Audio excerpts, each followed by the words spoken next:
Assalamualaikum warahmatullahi wabarakatuh. Waalaikumsalam. Mari kita mulai. Bismillahirrahmanirrahim. Ya, baik Ustaz Ghazali, mari kita lanjutkan menjawab pertanyaan-pertanyaan yang tertunda. Ini brosurnya ditunda dulu berarti ya. Ya, baik, mari. Ustaz, mohon pencerahannya mengenai surat An-Nur ayat 32. Dibaca, itu tentang apa? Itu bagiannya Ustaz Ghazali itu. Ya, monggo.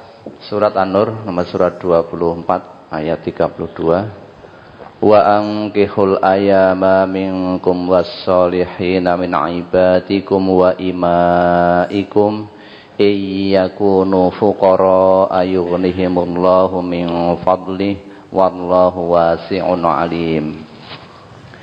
Dan kawinkanlah orang-orang yang sendirian di antara kamu dan orang-orang yang layak berkawin dari hamba-hamba sahayamu yang lelaki dan hamba-hamba sahayamu yang perempuan. Jika mereka miskin, Allah akan memampukan mereka dengan kurnia-Nya, dan Allah maha luas pemberiannya lagi maha mengetahui. Ini perintah dari Allah kepada kita untuk membantu, ya, mengawinkan, mencarikan jodoh orang-orang yang masih membujang. Artinya yang belum menikah. Kalau dalam bahasa anak-anak milenial ini, orang yang masih jomblo, orang masih membujang, bantulah untuk berkawin. Bantu. Dan juga orang yang sudah siap, layak untuk berkawin, untuk menikah dari hamba sahayamu laki-laki maupun perempuan. Dan sekarang sudah tidak ada hamba sahaya. Artinya ibrah pelajaran dari ayat ini, hamba sahaya saja, baik laki maupun perempuan, yang memang sudah layak untuk berkawin, untuk menikah, kewajiban tuannya itu membantu untuk mereka kawin. Itu hamba sahaya. Apalagi orang merdeka, tentu perintah ini lebih ditekankan lagi. Untuk orang merdeka yang masih sendirian, sudah siap menikah, maka ada perintah dari Allah agar kita membantu. Nah, salah satunya membantu berusaha untuk mencarikan jodohnya. Nah, apalagi orang tua itu yang punya anak yang sudah siap untuk menikah, kok belum menikah, maka orang tua bantu anaknya, carikan jodoh untuk anaknya. Iyakunu fuqara yughnihimullah wallahu wasi'un alim. Yughnihimullah min fadlih wallahu wasi'un alim. Kalau orang-orang yang masih membujang tadi sebetulnya sudah siap berada di usia perkawinan, sudah siap untuk berkawin, namun keadaannya masih miskin. Itu jangan lantas menghalangi kita untuk tidak membantu untuk dirinya berkawin. Meski masih dalam keadaan fakir, janji Allah, kalau perkawinan itu dilandasi murni menjawab seruan Allah dan Rasulnya, murni karena mengharap ridha Allah, maka yang menjamin rizkinya itu Allah. Yughnihimullah min fadlih. Allah yang akan cukupkan mereka dengan karunia Allah. Jadi cukup dan tidak cukup itu adalah Allah, tergantung Allah, bukan tergantung kita. Wah, kula dereng siap rabi, lha ngopo? Dereng nyambut damel terus serabutan, terus ini masih miskin dan lain sebagainya. Nah, itu berarti tidak yakin dengan Allah. Yang pertama, yakin dulu kepada Allah. Kemudian keyakinan itu diikuti dengan ikhtiar insani, bergerak, berusaha untuk mencari nafkah. Maka janji Allah, yughnihimullah, Allah akan cukupkan nanti dengan karunia-Nya. Artinya bergerak cari nafkah itu Allah akan mudahkan. Rezekinya akan didekatkan oleh Allah. Nah, ini keyakinan ada dalam hati ini sulit terkadang untuk diungkapkan dengan kata-kata. Karena hati ini hanya bisa merasa.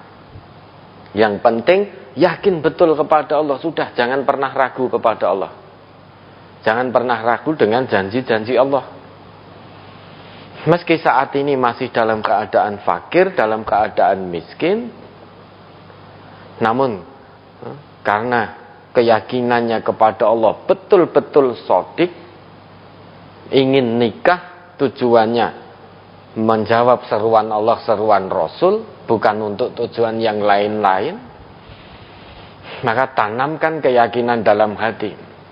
Nanti rezeki yang menjamin Allah, yang mencukupkan Allah. Nah, pola pikir yang semacam ini yang Quran berikan terkadang saat ini banyak orang tua yang merasa ketakutan.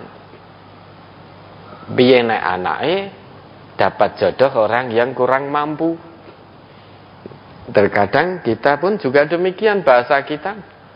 Meski seseorang itu agamanya baik, ketaatannya kepada Allah tidak diragukan lagi, ketundukannya kepada Allah tidak diragukan lagi, selalu menomorsatukan Allah, mengedepankan Allah, selalu merasa diawasi oleh Allah, sehingga apa yang menjadi ketetapan Allah dan Rasul ditaati betul. Namun terkadang banyak pula orang tua hanya gara-gara kebetulan secara ekonomi belum mampu menurut sudut pandang orang tua. Banyak orang tua yang tidak rela, takut nek anake dipek. Sehingga bahasa-bahasanya kadang menyakitkan. Yes kono. Nek wani ngopeni anakku ya peken. Wani ngopeni. Loh, nek nembung kuwi ya wis mesti wani ngopeni to. Kalau ada orang nembung anak kita, itu wis pasti berani ngopeni. Nah, cara ngopeninya tentu sesuai dengan kemampuan. Perintah agama pun juga begitu. Suami itu punya kewajiban memberi nafkah pada istri sesuai dengan kemampuannya. Artinya suami berusaha maksimal. Setelah berusaha maksimal, berapapun yang Allah beri, lah itu berarti kebaikan. Istri tidak boleh menuntut lebih. Karena suaminya sudah berusaha maksimal. Suaminya tidak malas-malasan, tidak berusaha, sudah berusaha maksimal. Namun Allah kebetulan beri sedikit sesuai dengan kebutuhan untuk mendekat kepada Allah. Nah, istri yang solehah pasti tidak akan menuntut lebih di atas kemampuan dari suaminya.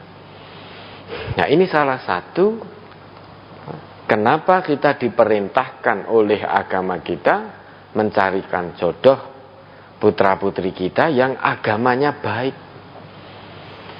Karena perempuan solehah itu ngerti tidak akan menuntut melebihi kemampuan suaminya. Suami yang soleh juga tahu kewajibannya itu mencari, menanggung nafkah istri dan anak-anaknya. Dia pasti akan berusaha. Dia pasti akan berusaha. Nah, maka mencari jodoh itu lihatlah agamanya dulu. Ini jaminan dari Nabi, fatfar bidzatiddin taribat yadak. Kalau ingin selamat untung dunia akhirat, mencari jodoh itu yang dipegangi utamanya adalah agamanya. Jangan cantik gantengnya, jangan kayanya, jangan nasab keturunan baik-baiknya. Bukan itu yang utama. Namun menurut Nabi, agamanya fatfar bidzatiddin taribat yadak. Untung dunia, untung akhirat. Di dunia hati tenang, sakinah, mawaddah, warahmah. Di akhirat dijanjikan oleh Allah dengan surganya. Setidaknya ada 4 hal, 4 ciri orang dalam mencari jodoh. Ada orang yang cari jodoh karena cantiknya, lijamaliha, atau gantengnya. Ada sementara orang yang mencari jodoh karena cantik atau gantengnya. Ada pula bukan karena cantik dan gantengnya. Tipe kedua mencari jodoh karena lima liha, anaknya orang kaya, anak tunggal, bapak ibuke wis tuwa kabeh. Ora ayu ora apa-apa, sing penting anak orang kaya. Bapak ibunya sudah sepuh semua, sudah sakit-sakitan. Dalam benake ngene bak mertuaku ra enek, hartaku melimpah. Ada orang yang mencari jodoh seperti itu karena melihat kekayaan, meski tidak terlalu mempedulikan cantik maupun gantengnya. Ada tipe ketiga, orang gatekke ayu gantenge, tidak melihat kekayaannya tetapi melihat nasab. Oh, ini keturunan orang terhormat, sehingga kalau dia menikahi anaknya, maka dia pun akan otomatis jadi orang terhormat pula. Oh, ini keturunan bangsawan. Oh, ini keturunan pejabat. Kalau aku menikahi anaknya, maka otomatis kemana-mana orang juga akan hormat kepadaku. Sehingga gila hormat mencari jodoh terkait dengan nasab. Ada tipe yang keempat, ini tipe yang paling beruntung, tipe yang selamat, yaitu mencari jodoh yang dilihat agamanya. Tidak cantik gantengnya, tidak kaya miskinnya, tidak keturunan bangsawan pejabat terhormat atau rakyat biasa. Namun yang dicari tipe keempat ini adalah agamanya. Dia melihat agamanya. Oh, ini agamanya baik, tapi masih miskin. Tidak apa-apa miskin, nanti Allah yang memampukan. Ini agamanya baik, taat pada Allah, tetapi tidak sarjana. Enggak apa-apa, tidak sarjana. Yang ditanya di hadapan Allah bukan kesarjanaannya, tetapi agamanya. Oh, ini agamanya baik, tunduk patuh kepada Allah, selalu merasa diawasi oleh Allah. Termasuk hamba-hamba Allah yang hatinya tertambat ke masjid. Namun ini masih fakir, ini tidak sarjana, iki hanya lulusan SD, pekerjaannya tidak bergengsi, dan lain sebagainya, dan lain sebagainya. Ini tipe keempat, saya tidak butuh itu semua. Yang saya butuhkan agamanya. Karena kalau agamanya baik, semua akan membawa kebaikan. Allah yang akan cukupkan. Kalau masalah materi, karena yang maha pemberi rezeki itu Allah, bukan manusia. Wallahu khairur razikin. Allah itu sebaik-baik pemberi rezeki, bukan manusia. Yang memberi rezeki kita itu bukan tempat kerjaan kita, bukan. Yang memberi kita rezeki itu bukan pimpinan di tempat kita bekerja, bukan. Namun hakikatnya Allah titipkan rezeki kita di tempat kerja kita. Hakikat pemberi rezeki itu Allah. Maka jangan takut. Jangan takut. Lah kalau bisa usahakan. Ya cantik, apa ganteng, ya sugih, keturunan baik-baik, dan agamanya juga baik. Kalau bisa 4 kriteria ini masuk. Kalau bisa.